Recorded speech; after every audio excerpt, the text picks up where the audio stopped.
이 시간에는 하나님의 말씀 봉독하는 시간입니다. 하나님의 말씀은 요한 1서 4장 9절에서 10절 2절 말씀을 우리가 한 목소리로 합독하도록 하겠습니다. 신약성경 요한 1서 4장 9절에서 10절입니다. 391면입니다.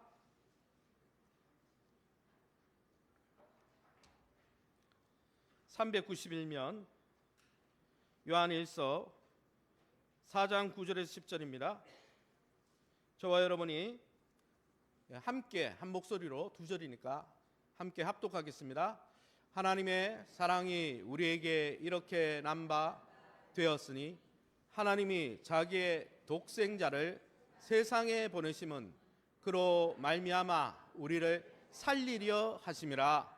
사랑은 여기 있으니 우리가 하나님을 사랑한 것이 아니요 하나님이 우리를 사랑하사 우리 죄를 속하기 위하여 화목제물로 그 아들을 보내셨습니다. 아멘. 오늘은 요한일서 4장 9절에서 10절 말씀 가지고 한번 따라할까요? 아기 예수, 하나님의 비전.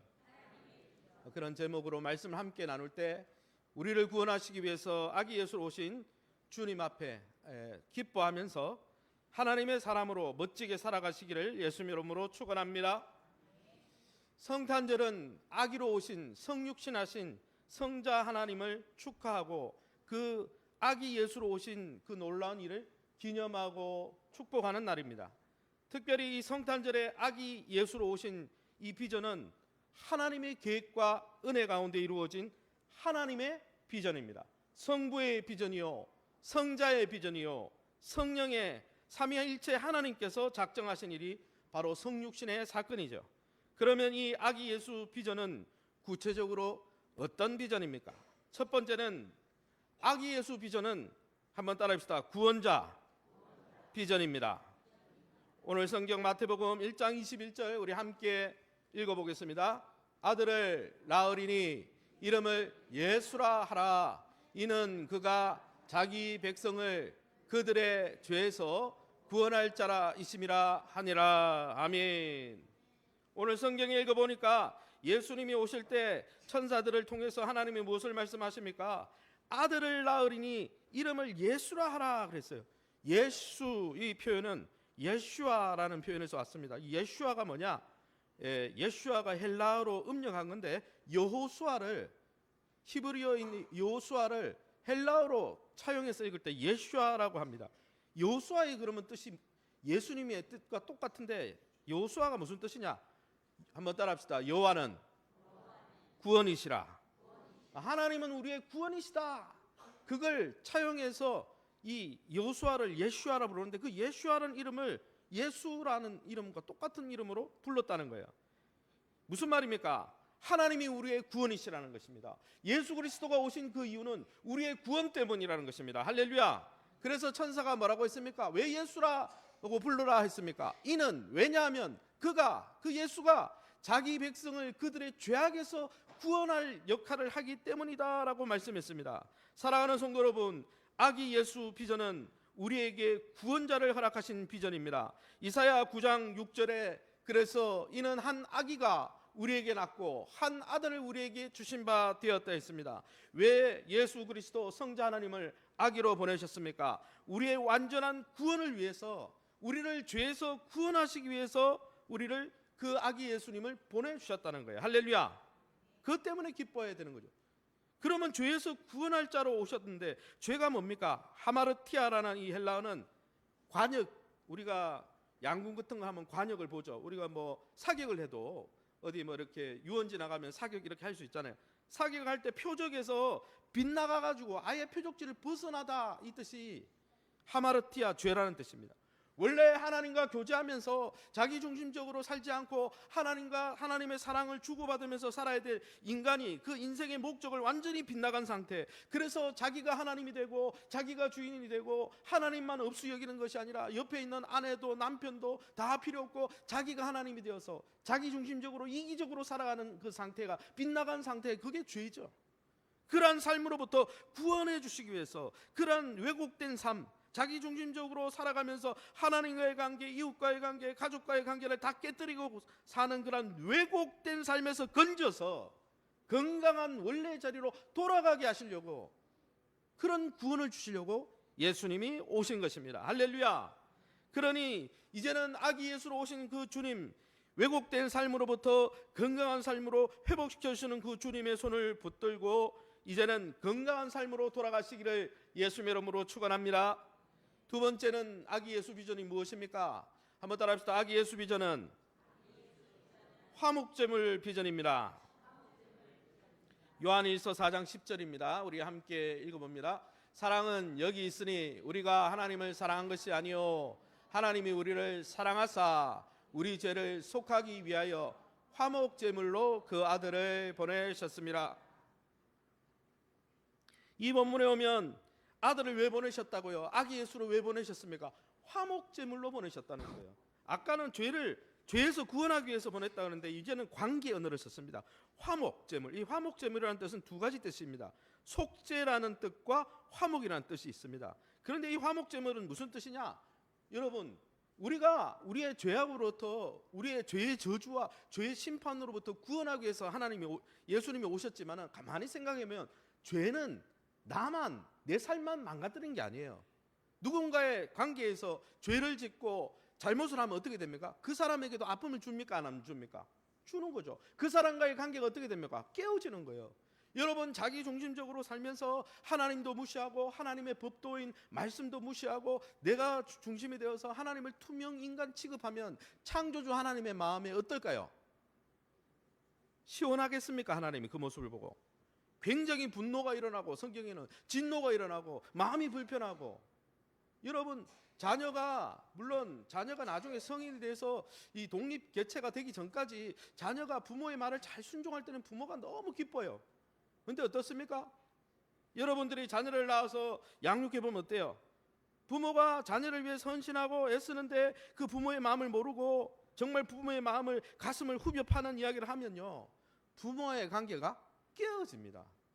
자녀라서 버리진 않지만은 마음이 식어가는 거죠.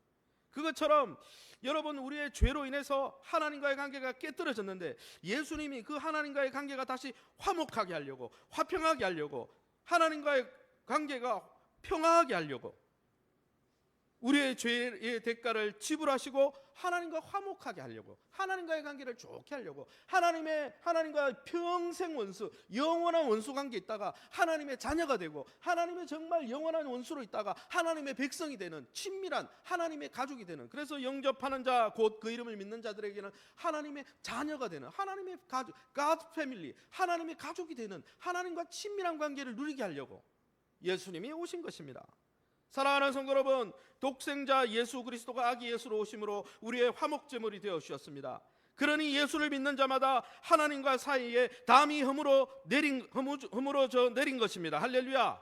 그러니 하나님과의 관계가 친밀하게 되었으니 예수 그리스도 안에서 하나님과의 평강을 누리시기 바랍니다. 예수 그리스도 안에서 하나님과의 친밀한 관계를 매일매일 누리고 에녹처럼, 아브라함처럼 하나님과 동행하는 것을 기뻐하고 하나님과 교제하는 것을 엔조이하고, 그렇게 화목해진 하나님과의 관계를 즐기시기를 예수님 이름으로 축원합니다.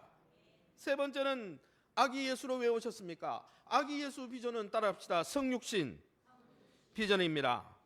요한일서 4장 9절 말씀 다시 한번 읽어봅니다. 하나님의 사랑이 우리에게 이렇게 나타난 바 되었으니 하나님이 자기의 독생자를 세상에 보내심은 그로 말미암아 우리를 살리려 하심이라. 아멘. 이 본문에 보면 하나님이 우리를 사랑하셔서 한 행동이 있는데 그것은 자기의 하나뿐인 독자를 세상에 보냈다는 거예요. 어떤 모양으로 보냈습니까? 아기 예수로 보냈습니다. 하나님인데 인간의 모습으로 보냈습니다. 여기에 본문에 나오는 자기의 독생자를 세상에 보냈다는 표현은 예수님의 성육신 사랑을 표현해 줍니다. 어떻게 하나님이 세상에 인간의 옷을 몸을 입고 올 수가 있습니까? 여러분이 아무리 개미를 사랑한다고 여러분이 인간의 영광을 다 버리고 개미 모양으로 개미의 사회에 들어간다? 굉장히 불편한 일이죠. 그런데 하나님께서 그렇게 성육신 사랑으로 사랑하셨다는 거예요. 그러면 하나님께서 자기의 독생자를 세상에 보낼 때 성육신 사랑으로 사랑했다는데, 그 성육신 사랑, 세상에 보내서 인간 세계로 보내서 인간의 모습으로 섬기게 하셨는데, 그 성육신 사랑은 어떤 사랑입니까? 빌립보서 2장 7절 8절에 이렇게 되어 있습니다. 사람들과, 제가 읽어보겠습니다. 오히려 자기를 비워 종의 형체를 가지사 사람들과 같이 되셨고 사람의 모양으로 나타나사 자기를 낮추시고 죽기까지 복종하셨으니 곧 십자가에 죽으심이라. 아기 예수 비전은 성육신 사랑 비전인데 어떤 사랑입니까? 하나님의 사랑은 어떤 사랑입니까? 낮고 천한 사람의 모습으로 내려오실 때 하나님의 기득권, 하나님으로서 영광과 보좌를 다 버리고 자기를 비웠다 그랬어요. 그래서 사람들과 같이 되고 사람들처럼 낮추셔서 십자가에 죽기까지 우리를 위해서 희생하고 낮아져 섬긴 그 사랑을 하기 위해서, 그 구원을 베풀어 주기 위해서 그냥 하나님과 화목되고 그냥 죄값이 치러지고 자유해진 게 아니라 우리는 예수 그리스도의 낮아지심 때문에 우리가 높아졌다는 거예요. 사랑하는 성도 여러분, 이렇게 성육신 사랑으로 우리를 왜 섬겨주셨습니까? 아까 성경 읽어보면 이렇게 되어 있습니다. 뭐라고 되어 있습니까?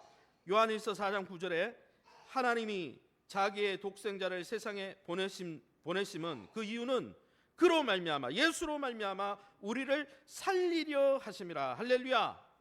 여러분, 예수님을 통해 낮아지고 낮추고 희생하신 하나님이 왜 그렇게 하셨습니까? 우리를 살리기 위해서. 할렐루야. 요한복음 10장 10절에 그래서 예수님이 이렇게 말씀하셨죠. 요한복음 10장 10절 넘겨주세요. 없군요. 요한복음 10장 10절 제가 외워보겠습니다. 내가 온 것은 양으로 생명을 얻게 하고 더 풍성히 얻게 하려는 것이라. 할렐루야. 그러니 이제는 새 생명을 받고 새 신분을 가졌으니, 이제는 새 생명을 받았으니까 그 새로운 신분을 확신하고 새로운 피조물이 되었으니까 생명의 풍성함을 누리고 그것을 날마다 즐기며 하나님 앞에 영광 돌리시기를 예수 이름으로 축원합니다. 마지막으로 여러분, 아기 예수의 비전은 무엇입니까? 한번 따라합시다. 하나님의 사랑 비전입니다. 요한일서 4장 11절 말씀 우리가 함께 읽어봅니다. 사랑하는 자들아, 하나님이 이같이 우리를 사랑하셨은즉 우리도 서로 사랑하는 것이 마땅하도다. 하나님이 이같이 사랑하셨다 그랬어요. 하나님이 이같이 사랑하셨다. 이같이가 뭡니까? 낮아져서 기득권을 내려놓고 성육신 하셔서 희생하시고 십자가 지면서 핏값을 지불하면서까지 하늘의 영광 보좌를 버리고 천한 육신의 몸을 입고 우리를 살리려고 이같이 사랑하셨다는 거예요. 거기에 나오는 단어가 이같이죠. 사랑하는 성도 여러분, 이런 하나님의 헌신적인 사랑, 무조건적인 사랑, 아가페 사랑은요, 죄인 중 괴수였던 사도 바울도 변화시켰습니다. 여러분, 하나님께서 죄인 사도 바울에게 무조건적인 사랑, 자기를 희생해서 자기를 내려놓고 성육신하셔서 우리를 물붓듯이 사랑해 준 그 사랑 때문에 우리가 변화가 되는 거예요. 여러분, 사람이 사랑하면 어떻습니까? 여러분이 사랑을 해보신 분도 있고 안 해보신 분도 있지만 사람이요, 사랑을 받거나 사랑을 하게 되면요 변해요. 눈빛이 변합니다. 행동이 변합니다. 입에 말이 변해요. 사랑하는 그것 때문에. 그와 마찬가지로 하나님께서 예수 그리스도를 통해서 성육신, 낮아져서 희생하신 사랑을 물붓듯이 부어준다 했습니다. 로마서 5장 5절에 그래서 뭐라고 되어 있습니까? 이렇게 되어 있습니다. 소망이 우리를 부끄럽게 하지 아니함은 우리에게 주신 성령으로 말미암아 하나님의 사랑이 우리의 마음에 부었다 했습니다. 여러분, 예수 그리스도를 통해서 우리를 섬겨주시고 희생하신 하나님의 사랑이 우리 안에 부어진 바 된 것을 믿으시기 바랍니다. 그런데 언제 우리를 사랑하셨습니까? 어떻게 사랑하셨습니까? 로마서 5장 8절을 우리가 함께 읽어보겠습니다. 같이 읽습니다. 우리가 아직 죄인 되었을 때에 그리스도께서 우리를 위하여 죽으심으로 하나님께서 우리에 대한 자기의 사랑을 확증하셨느니라. 아멘. 언제 우리를 사랑했습니까? 우리가 헌신할 때? 우리가 연보를 많이 할 때? 우리가 봉사하고 하나님을 많이 닮아 있을 때? 아니에요.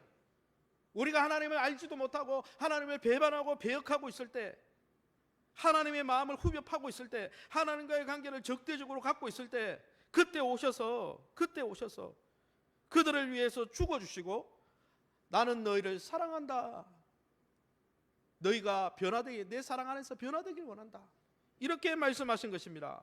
사랑하는 성도 여러분, 주님이 우리를 사랑하셨습니다. 할렐루야. 주님이 하나님과의 관계를 회복시키고자 직접 아들을 보내주셨습니다. 할렐루야. 그러면 그 사랑을 받은, 그 사랑을 먹고 누리고 있는 우리는 어떻게 변화되어야 되겠습니까? 요한일서 4장 11절에 다시 한번 읽어보겠습니다. 사랑하는 자들아, 하나님이 이같이 우리를 사랑하셨은즉 우리도 서로 사랑하는 것이 마땅하도다. 아멘. 여러분, 사랑을 하게 되면 어떻습니까? 사랑을 받게 되면 어떻습니까? 좋은 부모 밑에 자라면서 결핍 없이, 애정 결핍 없이 애착 관계 가운데 하나님께 부모의 사랑을 듬뿍 받은 자녀들은요, 부모를 잘 떠납니다. 어린이집 갈 때도 울지 않고 잘 떨어지고, 다른 사람의 손에 갔어도 잘 떨어지고, 그가 크면은요, 사랑을 많이 받고 자란 자녀들은 어떤지 아세요? 다른 사람을 잘 사랑해요. 왜? 사랑이라는 계좌 안에 부모의 사랑이 계속 들어오고 있었기 때문에 나눠주기가 편한 거예요. 곳간에서 인심 난다는 것처럼 말이죠. 그런데 여러분, 우리가 불행하게도 좋은 부모가 우리 한국에 제가 이렇게 둘러보면 그렇게 사랑을 막 나눠주는 부모가 많지 않아요. 그리고 잘 없습니다. 왜요? 다 그전 부모님이 이렇게 사랑을 많이 못 받아가지고 자녀에게 사랑을 받고 싶어하지, 자녀에게 인정을 받고 싶어하지, 자녀를 인정해주고 사랑해주고 수용해주는 자녀 많이 없어요. 부모가 많이 없어요. 그런데 참 감사한 것은 무엇입니까? 하나님께서, 그런 우리의 처지를 아시는 하나님께서 그렇게 갈급한 우리의 사랑의 계좌에 예수 그리스도로 오셔서 사랑의 계좌에 계속 입금해 주시는 거예요. 계속 하나님의 사랑을 입금해 주시는 거예요. 계속 무조건적인 사랑을 받는 거예요. 그래서 여러분, 우리가 왜 말씀을 읽고 왜 기도를 하고 예배를 왜 드립니까? 왜 경건생활 합니까? 구원받으려고 아니에요. 저는 개인적으로 왜 하나님 앞에 나갔냐? 매일매일 이 사랑의 잔고가 바닥이 나요. 성도를 섬기고 배우자를 섬기고 또 이렇게 세상에 정말 어려운 눈물 골짜기했던 이 세상을 살아가다 보면요, 사랑이 메마르잖아요. 그럴 때마다 하나님의 보좌 앞에 나가 하나님의 말씀을 읽고 기도하는 가운데 말씀을 들으면 내가 너를 사랑한다. 내 목숨을 담보로 내가 내 아들을 희생시키기까지 너는 사랑하고, 너는 신묘막측하고 너무나 귀한 존재고 나에게 귀한 존재다. 이 말을 들으면요, 위로가 되고 사랑의 계좌가 채워지고, 그래서 또 다른 사람에게 사랑을 흘려보낼 수 있는 거예요.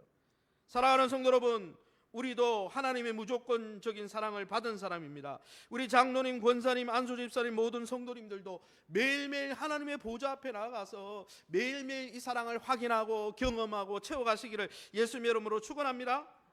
그래서 그 사랑이 넘쳐야 돼요. 그 사랑이, 하나님이 계좌를 열어놨는데 하나님의 보좌 앞에 안 나가 그 계좌를 자꾸 하나님한테 받으려고 안 하고 배우자한테 사랑을 요구하고 자녀에게 사랑을 요구하고 주변의 성도에게 사랑을 요구하면 싸움만 나요. 왜? 그 사람도 사랑을 줄 게 없어요. 잔고가. 하나님 앞에 나가야 되는 거예요. 그런데 이렇게 하나님 앞에 무조건적인 사랑을 받고 나면 어떻습니까? 나한테 그 사랑의 잔고가 채워지고 나면요, 눈을 돌려서 다른 사람도 사랑해야 된다는 거예요. 오늘 성경에 보면은 뭐라고 되어 있습니까? 하나님이 이같이 우리를 사랑하셨는지 즉 우리도 서로 사랑하는 것이 마땅하다. 하나님이 사랑을 받고 나면요, 다른 사람에게 나눠줄 게 있는 거예요. 사랑하는 성도 여러분, 그러므로 예수 그리스도를 통해 하나님의 사랑을 매일매일 받는 우리도 당연히 무조건적인 사랑을 해야 하는 것이죠. 요한일서 4장 12절에 뭐라고 되어 있습니까? 이렇게 말씀합니다. 어느 때는 하나님을 본 사람이 없습니다. 아무도 눈으로 하나님 본 사람 없어요. 그러나 만일 우리가 서로 사랑하면 하나님이 우리 안에 거하시고 그의 사랑이 우리 안에 온전히 이루어지느니라 했습니다. 무슨 말입니까? 서로 사랑할 때 하나님의 사랑 안에 거하면서 하나님의 사랑으로 체험받고, 내가 작지만은 사랑으로 다른 사람을 바라보고 수용해주고 이해해주고 공감해주고, 주님처럼, 주님이 용서해 주기도문에 나오는 것처럼 주님이 우리를 용서해 주신 것처럼 나도 다른 사람을 용서할 때 그 안에 하나님의 영이 머문다는 것이죠. 하나님을 느낄 수 있다는 것이죠. 할렐루야. 반대로 이야기하면 사랑하지 않는 사람, 따라합시다. 사랑하지 않는 사람은 하나님이 없는 사람이다. 우리가 서로 사랑하면 하나님이 우리 안에 있는다 그랬는데 사랑 안 한다? 하나님이 없는 사람이에요. 사랑하지 않는 목사님은 하나님 없는 목사님이에요. 사랑하지 않는 장로님은 하나님 없는 장로님이에요. 사랑하지 않는 권사님은 하나님 없는 권사님이에요. 사랑하지 않는 주교 선생님은, 주일학교 선생님은 하나님 없는 주교 선생님인 거예요. 그러게 여러분, 우리가 매일매일 하나님의 보좌 앞에 나가 사랑을 받고 그 사랑으로 철철철 넘쳐서 매일매일 하나님의 사랑을 흘려보낼 수 있기를 예수님 이름으로 축원합니다. 여러분, 사랑을 제대로 받은 사람은요, 변화됩니다. 연애를 해도 내가 누군가를 사랑하면 어떻게 됩니까? 뭡니까? 뇌에서 도파민이 나오고 언어가 바뀐다 그러잖아요. 물론 도파민은 2년짜리라 가지고 연애할 때만 언어가 바뀌긴 하지만 중요한 것은 뭡니까? 사랑을 하면 눈빛과 언어와 다 바뀐다는 거예요. 하나님의 사랑을 매일매일 경험하셔서 저와 여러분이 이제는 사랑의 통로로, 수용의 통로로, 또 다른 사람을 하나님께 인도하는 구원의 통로로 저와 여러분의 삶을 멋지게 살아가시기를 예수님 이름으로 축원합니다.